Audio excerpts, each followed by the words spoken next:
Hello friends, welcome back to another episode of Generation Tech. My name is Alan, and today's video is going to have spoilers from Skeleton Crew, and will also potentially reveal a major plot twist that will kind of shape character motivations in a pretty big way. So you have been warned. Yar. Do pirates in Star Wars say that? Because they should. The action from the boarding sequence was classic Star Wars in a lot of ways. And I feel like it's designed to set up just how cruel, dangerous, and evil these pirate marauders are. They are, after all, the main antagonists of the show so far. They are completely fearless. They are willing to brave vacuum, blaster fire, to steal and pillage whatever they can get their hands on. Not only that, once the crew realizes that the ship they boarded has only a single credit in its vault, the pirates are more than willing to turn against their own leader, their captain. Good men's lives lost for a single measly credit. Hit me then. Yeah, I guess there's no loyalty amongst pirates, and to hold power in these type of organizations, you have to be strong and competent, and Captain Silvo clearly messed up far too many times. Things were rough for these pirates. And as I was watching this scene, he started really reminding me of another Disney pirate captain, Jack Sparrow. I mean, he even has the pirate coat on with the tricorn hat.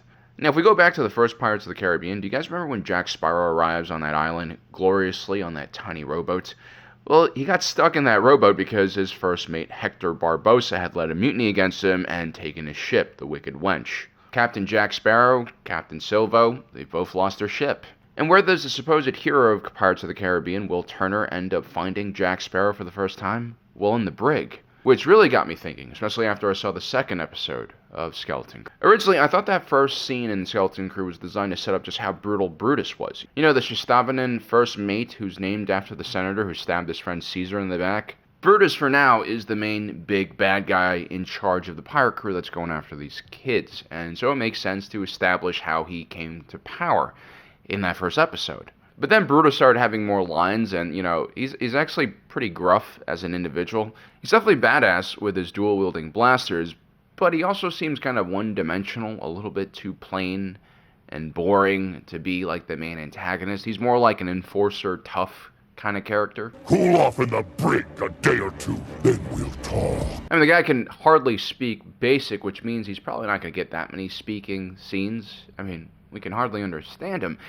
But what is interesting is Captain Silva. Why is he wearing a mask in that first scene? Clearly, he's concealing his own identity from everyone, and the filmmakers are also trying to conceal his identity from us. And so it became pretty obvious to me very quickly that Captain Silvo was beaten up by his crew and then just thrown into the brig in Port Borga. Which means I think Captain Silva is this Jadna Nawood character played by Jude Law, the same individual who's trying to basically get close to these kids and take their ship. It's a very pirate thing to do. I mean, think about it. It all makes sense. Why else would they have that scene with Captain Silva with his face covered in the, first episode? It's also clear that Jadna Nawood is a sketchy individual. This is why you cast someone like Jude Law in this role, someone who's very dynamic, has a lot of range, who can keep you guessing the entire time whether he's just being a nice, charismatic person or if he has some, darker intentions. And this will set up a very interesting character arc.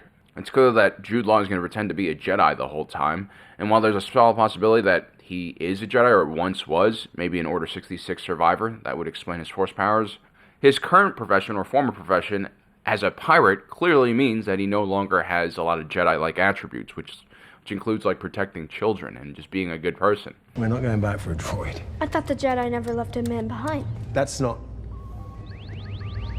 First, it's a droid. Second, that's not a Jedi thing. The Jedi say. Putting him in charge of a bunch of children that are completely oblivious to what's going on obviously creates a very interesting dynamic. I kind of like this. Because these aren't just normal children, they're kids from the world at Atlan. A world that I believe is frozen in time and isolated from the rest of the galaxy, which means it's avoided both the Clone Wars and the Galactic Civil War and all of the political and economic unrest during that time period. Which means this world is probably home to a lot of wealth. In pirate speak, you would call this place a treasure island, a hidden one. The fact that WIM has access to Old Republic credits probably means that this planet is still using old currency before the Republic took their credits off the Erodium standard. That means that Atlan could potentially be holding a ton of Erodium, which is essentially the gold of the Star Wars galaxy, which is why all the pirates want to find this place. And when the kids do reveal to the pirates at Port Borgo that they are from Atlan, a lot of pirates seem to know the name. They just don't seem to believe them because it's kind of like a myth. Where are you two from? Aden?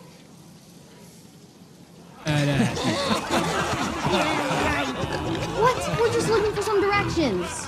And so it's probably no coincidence that Wim found that crashed pirate ship on his planet in the first place. It probably didn't land there by accident. All those dead pirates were looking for the same thing that the pirates on Port Borgo want: credits. Now, these kids are going to escape with Jude Law. I'm pretty sure that's going to happen. They're going to take the ship. They're going to get out of there. And this creates a very intriguing situation where the pirate force user will have to either do what's right and get these kids back home, or he could revert back to his pirate ways, or he'll do something kind of in the middle. Of course, this being a Disney and Star Wars TV show, we probably know where this is going to go, with these kids being sold to Zygerian slavers, or potentially Trandoshan slavers. That would be a pretty big twist. But it'll be interesting to see how this plays out. After all, Star Wars is a tale about people facing tough decisions. Do we go towards the path of greed and selfishness and selling children to slavery, or do we act as heroes and walk in the light and protect their treasure world? Now, how interesting Jude Law's character is going to be will be heavily dependent on the depths of his depravity contrasted against his redemption arc and how good he can be. He might not even be willing to reform himself in true pirate fashion, but with his former crew and first mate Brutus coming after him, well, that sets up a classic pirate rivalry, the captain versus his former ally and friend.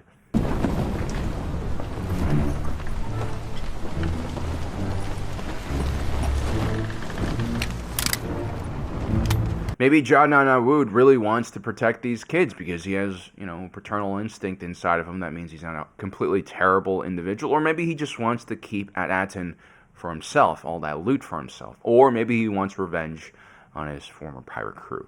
I think the latter is less likely. He does seem kind of like a cowardly individual in certain ways, like Jack Sparrow.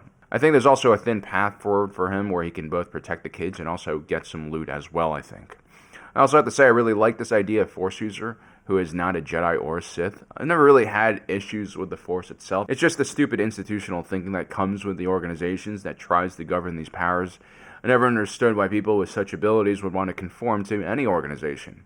That's why dark Jedi and non-aligned individuals in Legends were always my favorites. That's why I like individuals like Revan, Asajj Ventress, Ahsoka Tano. They're more intriguing characters than your normal Jedi and Sith. Removed from order and restrictions, you're no longer a holy monk or some evil space wizard. You're just a normal person with, a great amount of power and also responsibility. You're Star Wars Spider-Man. And I think Jude Law, as this sketchy potential pirate with Force powers, makes a very intriguing matchup, especially when you consider just how dangerous it is to be a Force user during Emperor Palpatine's Empire. Whether he was a Jedi or not, the Inquisitors were rounding up all the Force users they could find. Perhaps this is why Jude Law finds himself in this position in the first place. The last place the Empire could find him would be amongst criminal scum. And as a Force user, he probably was a terrific navigator, a terrific negotiator, and also a fighter, making him naturally a great captain. But here's the thing, when you take on leadership roles, big and small, you sort of get trapped into those roles. Because if you perform poorly, as Captain Silvo did, well, you get the brick. So guys, let me know in the comment section below what you think about my theory. Am I correct? Do I have this right?